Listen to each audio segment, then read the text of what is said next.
Hello and welcome to Spectrum News at 9. My name is Xavier Robert, coming to you live from Uyo, the capital city of Akwa Ibom. Let's take a look at the headlines.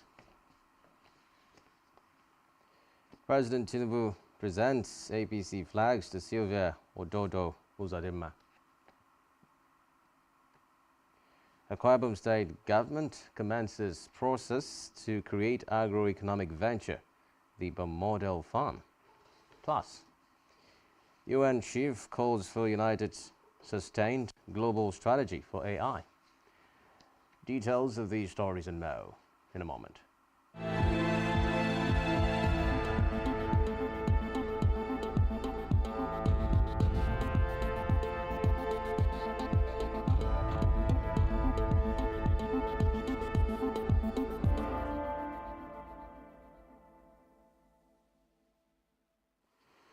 We'll begin tonight from the presidential villa where President Bola Tinubu has presented the symbolic flag of the All Progressives Congress APC to candidates contesting gubernatorial seats in Bayelsa, Kogi and Imo states.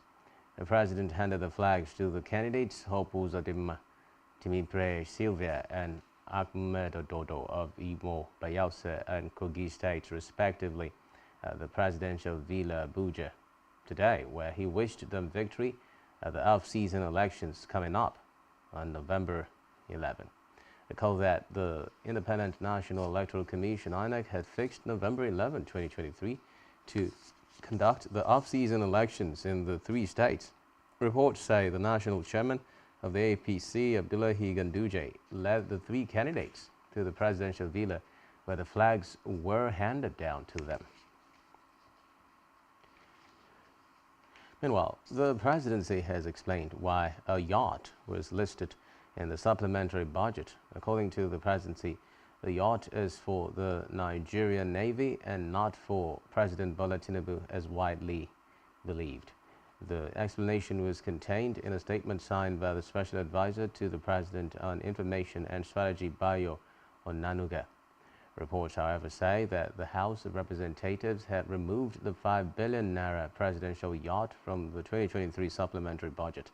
The budget was passed on Tuesday by the House after adopting the report submitted by the chairman of the Appropriations Committee, Abubakar Bichi, from Kano State. From the Red Chambers now, where the Nigerian Senate has passed the 2.17 trillion Naira 2023 supplementary appropriation bill recently sent to it by President Bola Tinubu. The passage followed the adoption of the report as submitted by the chairman of the Senate Committee on Appropriation, Senator Solomon Olamilekan of APC Ogun West. Recall that President Bola Ahmed Tinubu's administration submitted a 2.17 trillion budget to the National Assembly after the Federal Executive Council approval on Monday. Key components of the budget included 210 billion naira for wage award for civil servants, 605 billion naira for national security and defense, 300 billion naira for maintenance of bridges, especially the Eko Bridge, and 400 billion naira for cash transfer to vulnerable households, 200 billion naira for seed and agricultural inputs and equipment, and 18 billion naira for Independent National Electoral Commission to conduct off-season elections. Meanwhile, the Senate today resolved to investigate the immediate and remote causes of the dwindling revenue derivable from solid minerals development in the country. It also sought to ascertain the extent and impact of illegal mining activities and the extent of the complicity of local and expatriate industry players, and also resolved to review all the barrier of public enterprises BPE privatization or commercialization programs of all mining and mineral resources related programs from 1999 to date. This followed a motion moved by Senator Sita Ungu from Enugu West by the same token. The upper chamber urged all relevant security agencies to boost monitoring to forestall further illegal exploitation of the nation's solid minerals. Meanwhile, it has mandated its Committee on Solid Minerals Development to report back its investigation within 3 weeks.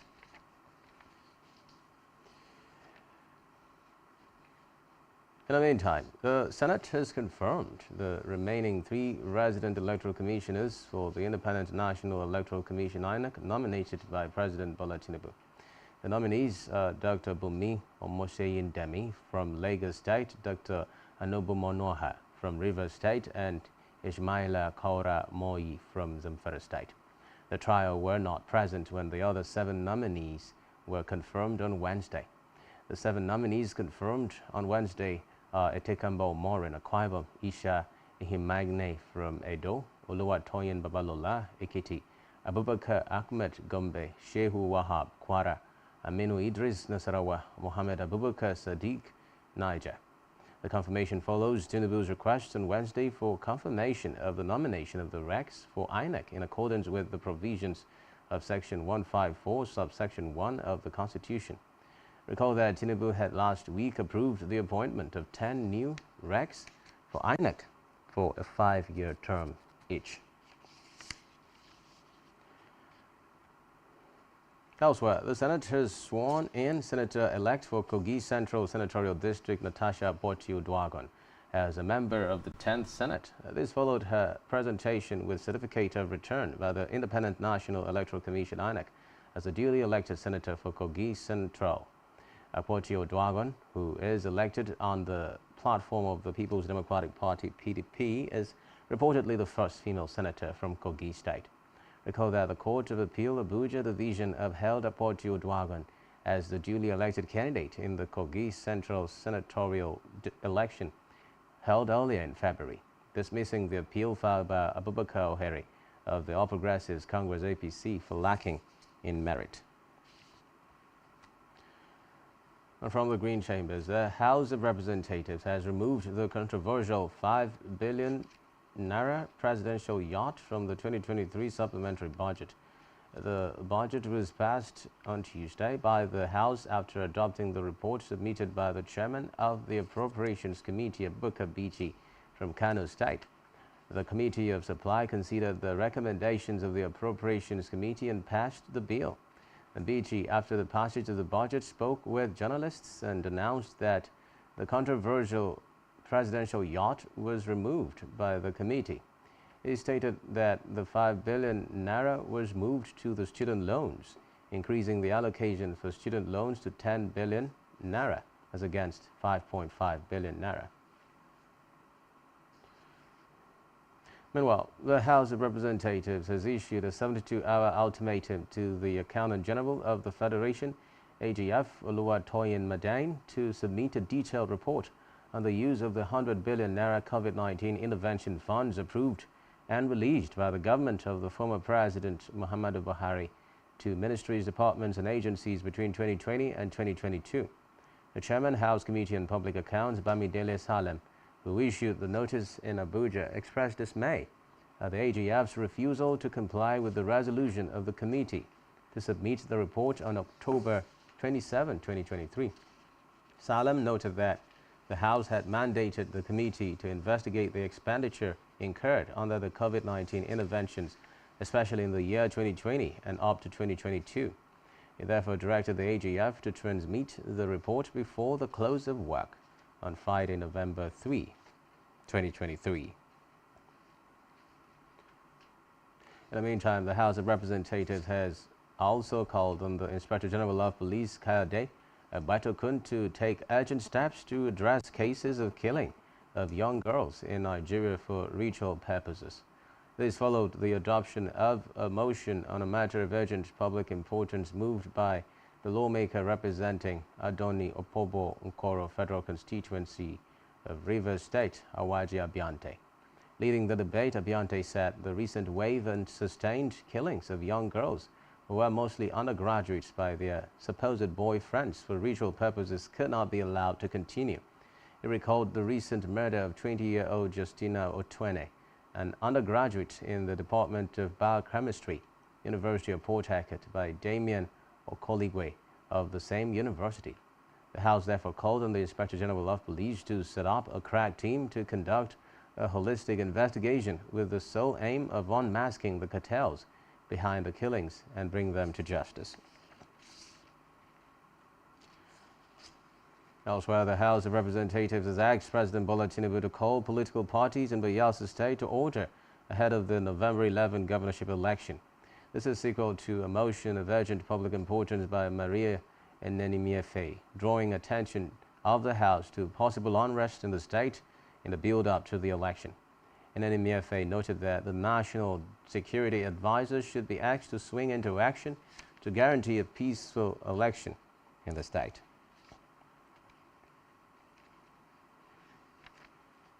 Moving on now, the Chief of Defense Staff, General Christopher Musa, has said that there will be no room for those intending to disrupt the November 11, 2023 governorship elections in Bayelsa, Imo, and Kogi states.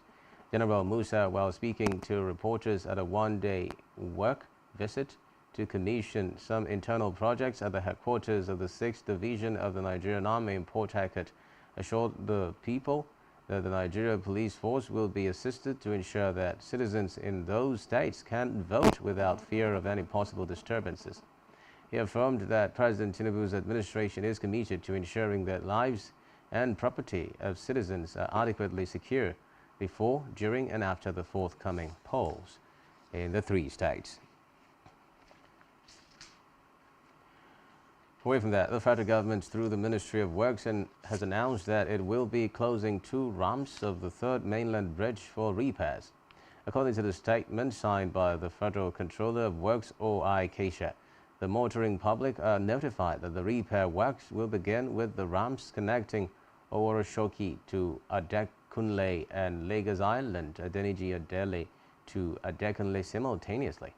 Keisha revealed that the ramps will be closed to traffic by 7 a.m. on Monday, November 6, 2023, for 5 weeks.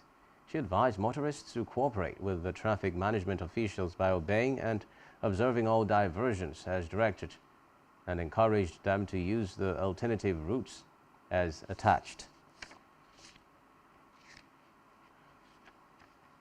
Meanwhile, the Minister of Works, Dave Umahi, has said that the federal government will need 18.6 trillion naira to address issues affecting the road sector in the next 4 years. Umahi spoke when he appeared before House of Representatives Committee on Appropriation to defend the 300 billion naira for the ministry from the 2.17 trillion naira supplementary budget. The minister called for contingency funds to enable the ministry deal with emergency situations on the nation's roads. He insisted on the use of concrete roads, saying it is less expensive and more durable. To the judiciary now, where the Court of Appeal Abuja has upheld the election of Joshua, the son of Professor Jerry Gana of the People's Democratic Party (PDP), for the Lavun Mokwa Edati Federal Constituency of Niger State in the House of Representatives. The Appellate Court set aside an earlier judgment of the National and State Houses of Assembly Election Petitions Tribunal, delivered on September 11, which nullified Ghana's election. The tribunal had, in its judgment, voided the certificate of return issued to Ghana by the Independent National Electoral Commission (INEC) and ordered supplementary elections in the Lavun Mokwa Edati Federal Constituency. In a unanimous decision, a 3-member panel of the Court of Appeal upheld the argument by the lawyer to Ghana, Akinlolu Kende, that the tribunal was wrong to have held in favor of the petitions of Abdullahi Usman Batamagi and the All Progressives Congress (APC).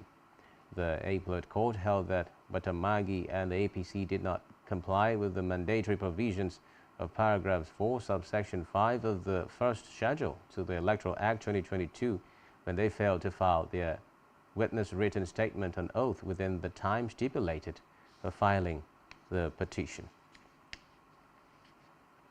Moving on now, Kano State High Court, presided by Justice Hafsat Sani Yahya, has remanded the former managing director of the state-owned agri company Casco over allegations of embezzling 3.2 billion naira state treasury funds.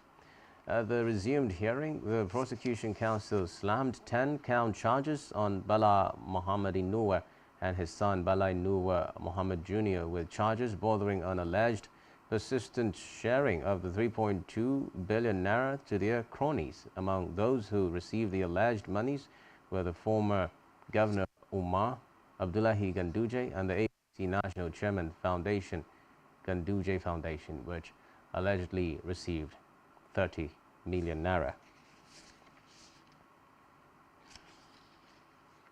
More on electoral matters. The Independent National Electoral Commission (INEC) has said that election would not be held in 38 polling units in Imo State during the November 11 governorship poll. The INEC's resident electoral commissioner in the state, Sylvia Agu, who disclosed this at a press conference in Owerri, explained that there was 0 votes in 8 polling units.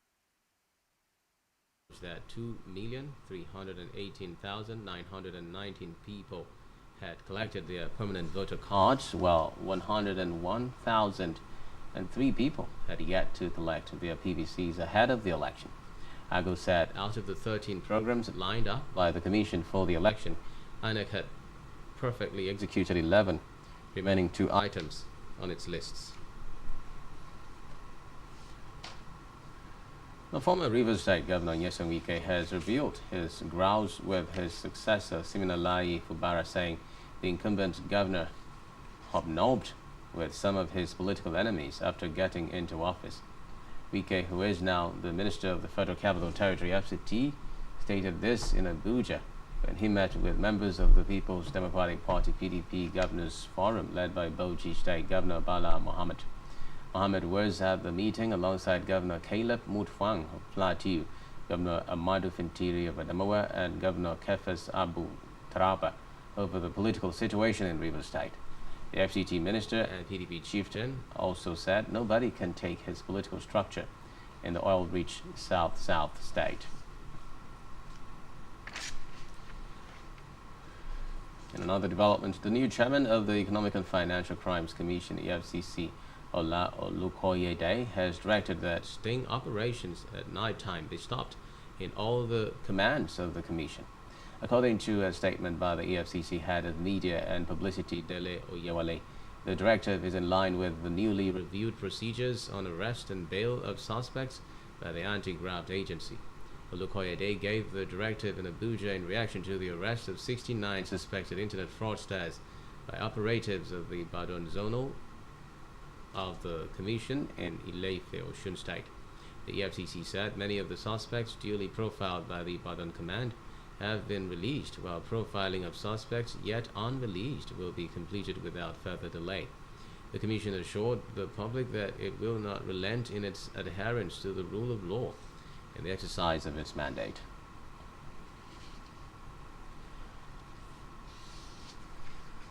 In a related development, the chairman and CEO of Ibeto Energy Development Company, Cletus Ibeto, will be arraigned before the Lagos State High Court sitting in Ikeja by the Economic and Financial Crimes Commission, EFCC, over an alleged 4.8 billion naira fraud. Trial Judge Justice Ismail Ijelu fixed the date following the failure of the businessman to appear before the court and his arraignment on October 5, 2023. The EFCC had charged the defendant alongside his companies Ibeto Energy Development Company and Odo Holdings Limited before the court on a 10-count charge bordering on allegations of conspiracy, fraud, forgery, and fraudulent use of documents. Reports say at the court's last sitting, the defense lawyer Onyechi Ikpazu had told the court that his client was absent due to ill health and not because he had no regard for the court. The senior lawyer also informed the court that the defendants had already approached the prosecution for an out-of-court settlement and that negotiations were ongoing. In a separate development, Yobe State Governor Mai Mala Buni is to meet with the chiefs of army and air staff as a follow-up to the resolutions of the State Security Council meeting in Damaturu on Wednesday. Director General, Press and Media Affairs to the Governor, Maman Mohammed, in a statement today indicated that Buni is scheduled to brief the security chiefs on the resolutions of the meeting and the need to intensify security presence along the borders. According to the statement, Buni also directed the Secretary to the State Government to constitute a government delegation to visit, condole, and identify with the families of the victims of recent attacks in the state. Similarly, Mooney directed the State Emergency Management Agency to support the families of the deceased persons with their immediate needs. To Imo State now, where the governor, Opuzodinma, today accused the president of the Nigeria Labour Congress, Joe Ajaero, of meddling in the state's politics. This was, as he alleged, an attempt to blackmail his government over non-payment of salaries, insisting that all the state workers have been paid their due wages. Uzodinma made these observations when he addressed State House correspondents after receiving the All Progressives Congress's flag from President Bola Tinubu at the Aso Rock Villa, Abuja. Recall that the NLC on Wednesday kicked as its president Ajaero was arrested by the police in Owerri, the Imo State capital. Ajaero was said to be in the state to mobilize NLC members for a total strike in Imo starting from Wednesday. Back here, a Kwara State government has commenced process towards creating a model of its integrated agroeconomic venture, the Ibom Model Farm, as it takes delivery of a 50-hectare parcel of land donated by Insilubium local government area for the project. The state governor, Pastor Moino, while undertaking an inspection of the land for the proposed project at Ikore Dibon, Insilubium, affirmed government's readiness to site a replica of the farm and other viable developments in any local government area that is willing to part with land based on comparative advantages, by urging communities to partner the state government for the enterprise. The governor lauded the trust of Insilubium people in his administration's vision by setting the pace in availing the state government with required land for the farm project, stating that the site clearing has already commenced, pending an official flag-off of the model farm within the month of November. He expressed optimism that the Ibom model farm will be similar to the multifaceted Sangai farm in Port Novo, Benin Republic, adding that with the training component of the state government's Memorandum of Understanding, the experts, individuals and communities will soon be able to also replicate the enterprise at their levels. Earlier, the Commissioner for Agriculture and Rural Development, Dr. Fiongofo, who accompanied the governor on the site inspection, expounded on the immediate and long-term benefits of the Ibom Model Farm project to the people. According to her, the farm will be integrated as it will combine both crop and livestock enterprise on the same portion of land and will go beyond just food provision to income generation and also serve as a tourism site.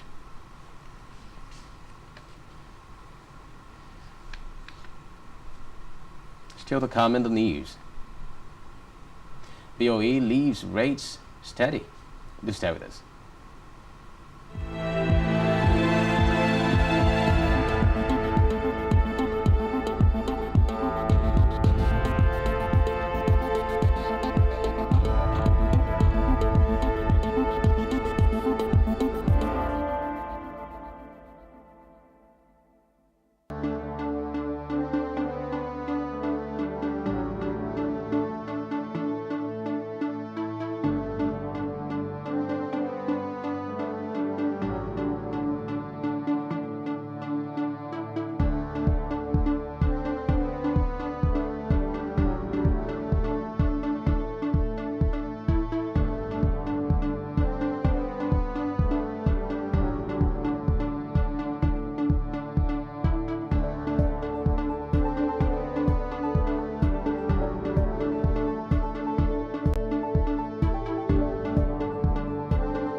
Many thanks for staying tuned. Moving on now to Africa, where Zambia's government has withdrawn retirement benefits and privileges from former President Edgar Lungu following his decision to return to active politics.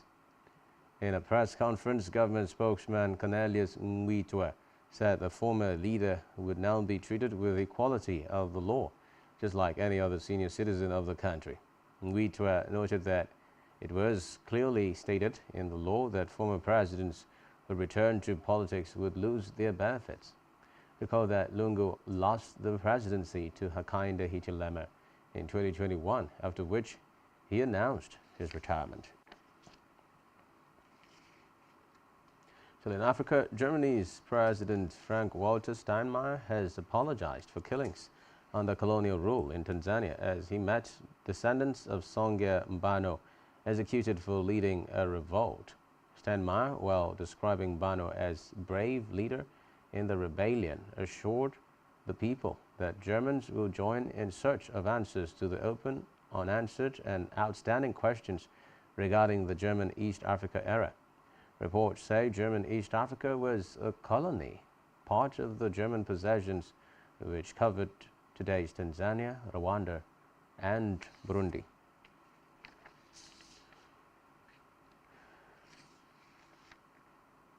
Now the foreign scene. The Hamas-run health ministry in the Gaza Strip said today that the death toll there since the start of Israel's war against Hamas had surpassed 9,000. The ministry said 9,061 people had been killed since the war began with the Hamas attack on Israel on October 7. According to the ministry, 3,760 were children and that an additional 32,000 had been wounded. In a related development, Egyptian Ministry of Foreign Affairs has said that Egypt is preparing to facilitate the evacuation of nearly 7,000 foreign citizens in Gaza from more than 60 countries via the Rafah crossing. The ministry, in a statement, noted that the announcement follows a meeting between foreign ministry officials and ambassadors, as well as other foreign representatives in Cairo.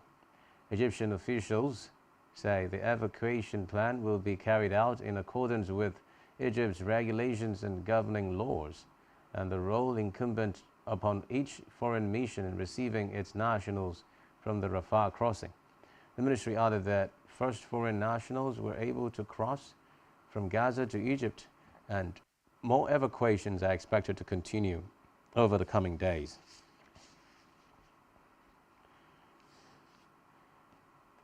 And while Iran-backed Islamist militant group Hezbollah has claimed it shot down an Israeli drone over southern Lebanon amid nearly daily cross-border exchanges of fire that have spurred fears of a wider conflict in the Middle East.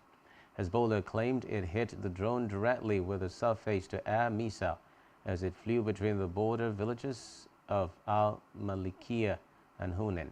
However, the Israel Defense Forces IDF acknowledged the Hezbollah missile launch but denied any damage was inflicted on its unmanned aerial vehicle. The statement, the IDF said it struck the terrorist cell that fired the missile and the launch site in response.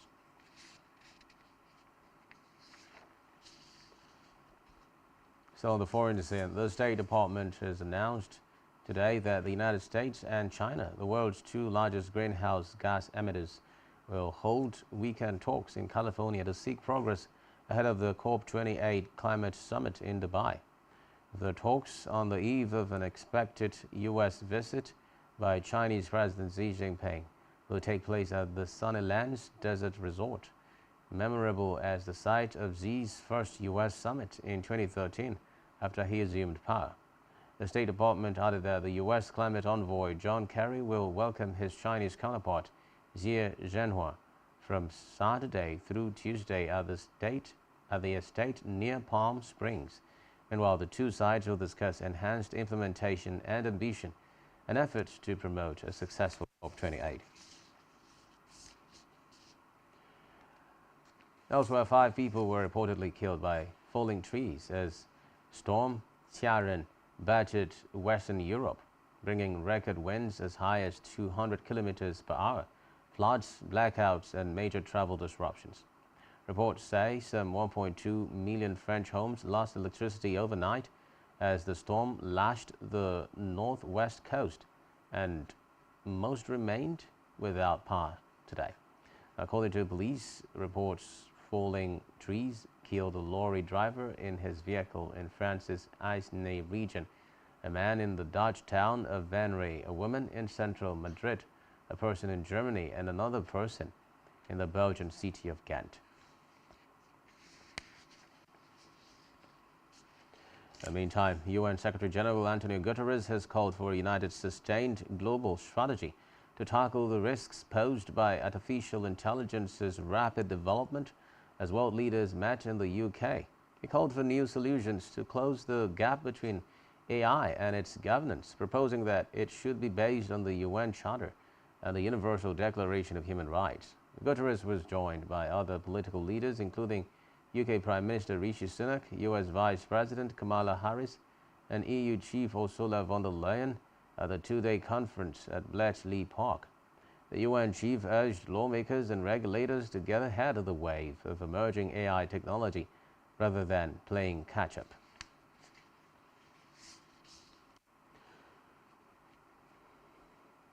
And now it's time for the latest business and stock market stories. Here is the Wiener Appraisal Man.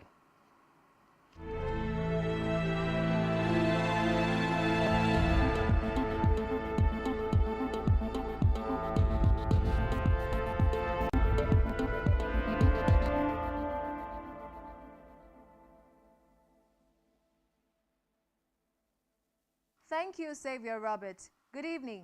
It is another business day, and my name is Davina Praise Omang. In the news, the Bank of England maintained its benchmark interest rate at a 15-year high of 5.25% for the second consecutive time during its November meeting, as policymakers evaluate recent signs of an economic slowdown in the UK, while simultaneously grappling with the ongoing challenge of a stubbornly high inflation. The Monetary Policy Committee voted 6-3 in favor of keeping rates unchanged, with 3 members advocating for a 25 basis points increase.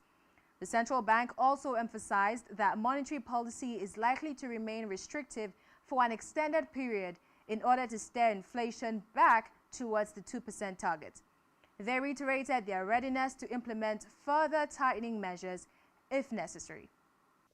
There is absolutely no room for complacency. Inflation is still too high. We will keep interest rates high enough for long enough to make sure we get inflation all the way back to the 2% target.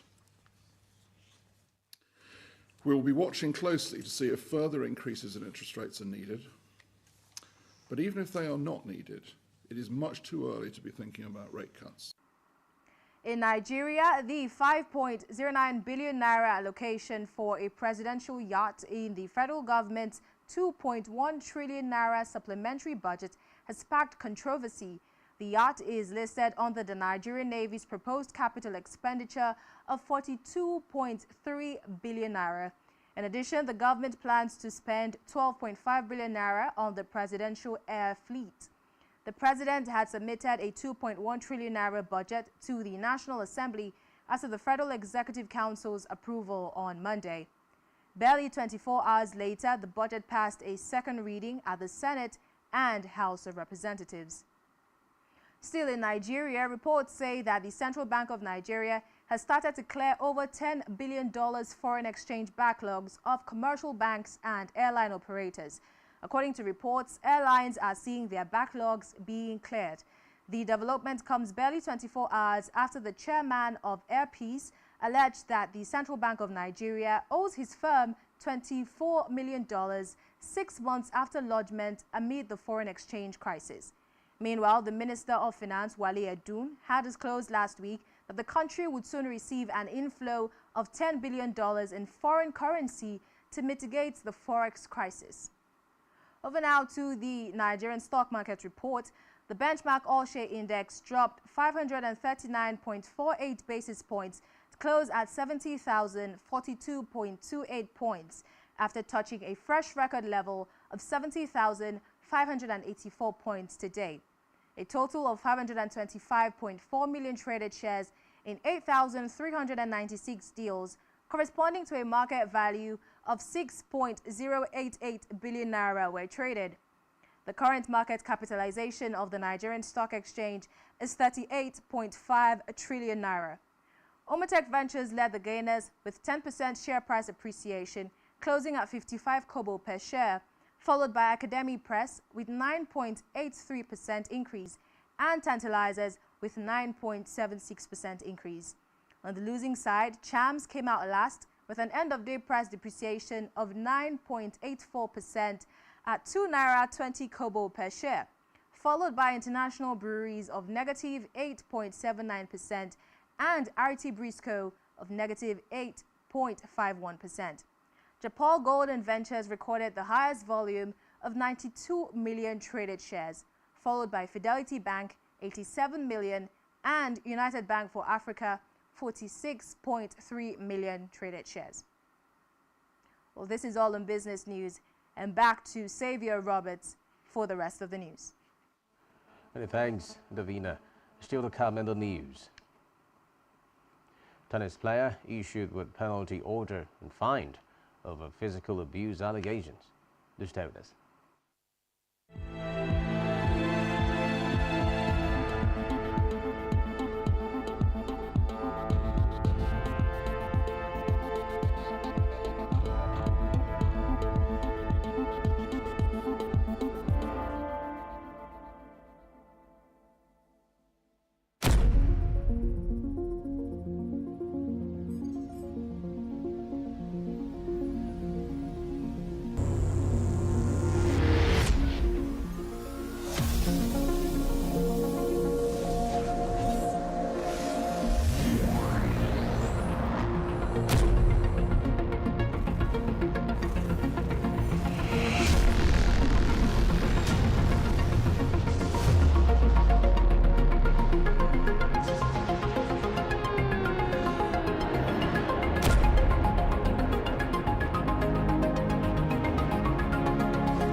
Every day marks a day of significance. That in view of the apology tendered by this former minister who had earlier been cleared by this August Assembly, as we face critical issues, developments and events which shape our social and political landscape here in Nigeria and beyond. Political Spectrum is a program specially designed to help make sense of all the moving parts of developments and occurrences in our nation's polity and political economy. There is nothing wrong with Nigeria, but there's everything wrong. The educational history of public figures holds significance beyond mere biographical details. From executive, legislative, and judicial developments at national and subnational levels to international diplomacy and relations. Join us for exclusive interviews with key political figures, expert opinions, analysts, thought-provoking conversations for and against, shedding light on the major issues that matter.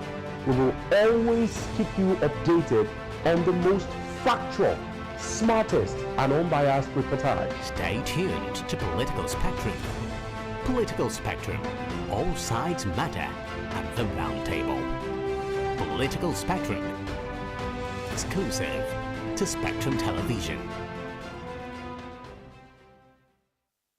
Nigerian police, which is the only one allowed by grossly abused. Our governors have to share police powers with the president.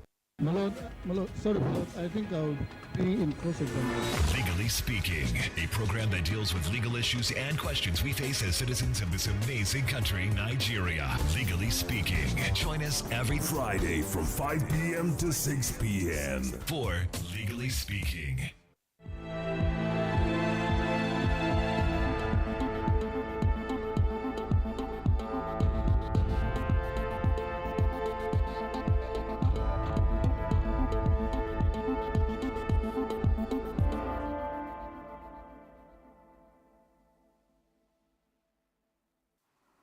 Many thanks for staying tuned. Now in health, the Minister of Health and Social Welfare, Ali Pate, has called for global collaboration to strengthen childhood vaccination platforms and vaccine research and development. He made the call while addressing the first Asia-Pacific Summit on Infectious Diseases and Immunization organized by the Asia-Pacific Immunization Coalition with the theme Vaccination for All, Access, Confidence and Equity, held in Singapore. The minister highlighted the challenges faced in the 21st century, including the COVID-19 pandemic, geopolitical tensions, regional conflicts, economic uncertainties, widening inequities, and climate change. He emphasized the critical role of vaccines in addressing the crisis and called for equitable access, enhanced confidence, and global health equity. Pate also highlighted the role of vaccines in mitigating the economic impact of the COVID-19 pandemic and allowing for reopening and economic recovery. He, however, noted that there were still major challenges in ensuring equitable access to the vaccines. Still in health, the National Primary Health Care Development Agency (NPHCDA) has said that Nigeria successfully met its ambitious target of fully vaccinating 70% of its population against the COVID-19 pandemic. The Director of Disease Control and Immunization, NPHCDA, Dr. Basi Oposen, made this known in an interview with newsmen in Abuja. Oposen said 80% of eligible persons in the country were at least partially vaccinated against COVID-19, and 17.5 million fully vaccinated persons in Nigeria have received additional COVID-19 vaccine booster doses. He noted that 6 states have achieved 100% of the target population vaccinated in the country, adding that the milestone marks a crucial step in the country's efforts to combat the ongoing pandemic and safeguard the health and well-being of citizens. Let's head over now to Isaac for latest sports stories.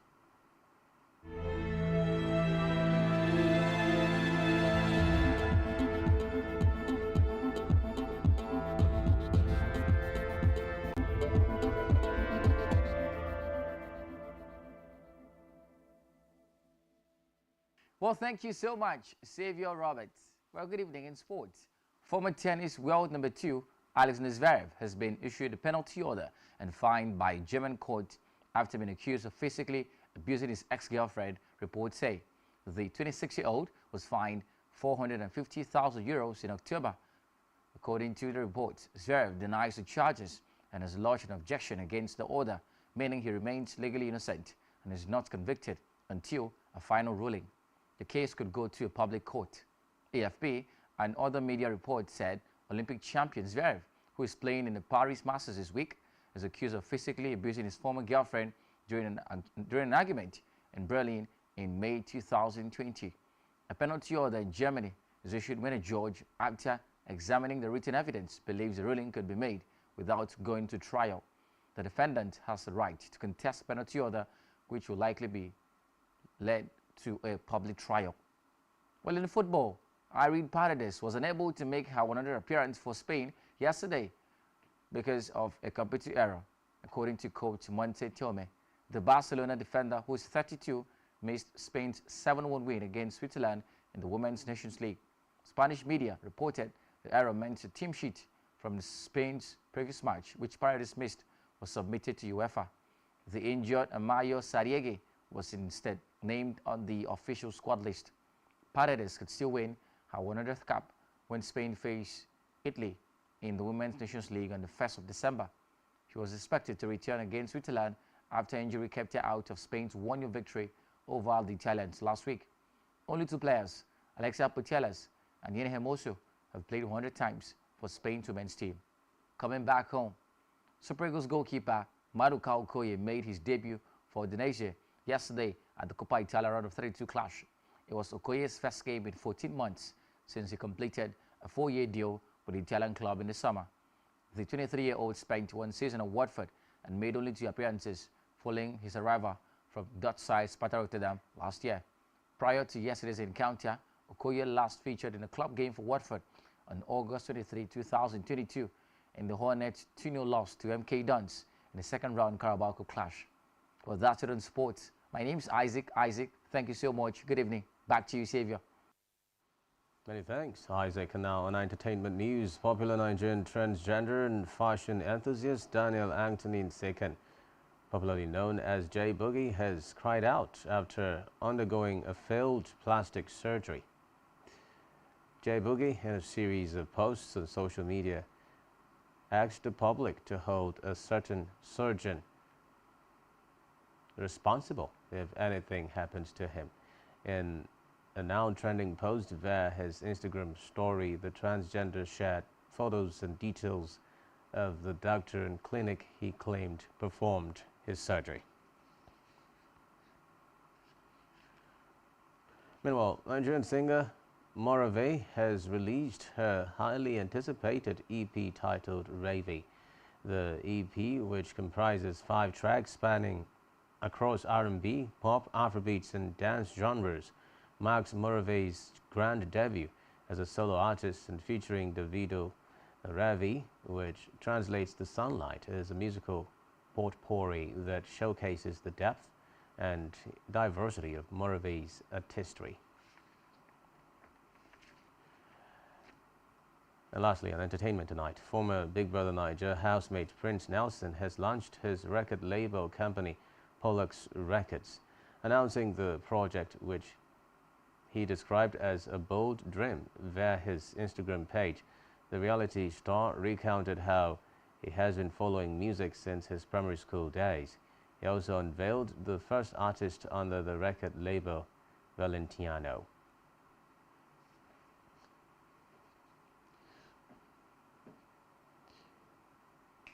That's all we have for you at this time. Do ensure to follow us at social media and subscribe to our YouTube channel, all of which you can find on our website, spectrumtvlive.ng.